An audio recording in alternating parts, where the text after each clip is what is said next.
नमस्कार, आपला महाराष्ट्र डिजिटल मध्ये मी ऐश्वर्या वाळे तुमचं सर्वांचं स्वागत करते। तुळजापूर दर्शन करून परतताना अपघातात कोल्हापूरच्या दोघा तरुणांचा मृत्यू, 3 जण जखमी। लाडकी बहीण म्हणून नीलम गोरेंना विधानसभेचं तिकीट द्यावं, सुषमा अंदिरांचा एकनाथ शिंदेंना सल्ला। वरळतील सत्यम चित्रपटगृह काळाच्या पडद्याआड जाणार, आरक्षण बदलण्यासाठी पालिकेने मागवल्या हरकती सूचना।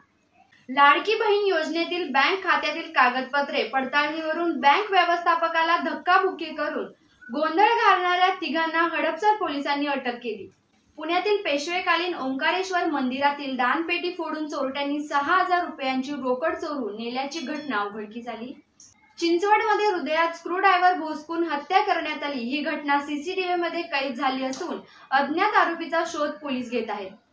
पुण्यातील सराफ व्यावसायिकांनी दागिने घडवण्यासाठी दिलेले 2.25 कोटींचे शुद्ध सोने चोरीला, पश्चिम बंगालमधील कारागिरांविरुद्ध गुन्हा दाखल।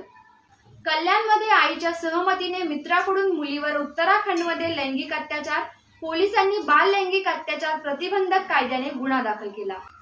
वसई मीरा रोड मध्ये पोलीस कर्मचाऱ्याची आत्महत्या। डहाणू तालुक्यातील चारोटी येथे मुले पळवून आणणाऱ्या एका टोळीला पोलिसांनी अटक केली। 40 दिवसात पैसे दामदुप्पट करण्याच्या आमिषाने नाशिकमधील लासल गावातील अनेक नागरिकांची सुमारे 200 कोटी रुपयांची फसवणूक करण्यात आली। प्रेमी युगलाने एकाच दोरीने गळफास घेऊन आत्महत्या केल्याची खळबळजनक घटना मुलचेरा तालुक्यातील लक्ष्मीपूर येथे घडली। नागपूर रेल्वे स्थानकावर गाडीच्या प्रतीक्षेत असलेल्या प्रवाशांवर एका माथेफिरूने हल्ला केला। यात दोघे ठार झाले असून 2 जण जखमी आहेत।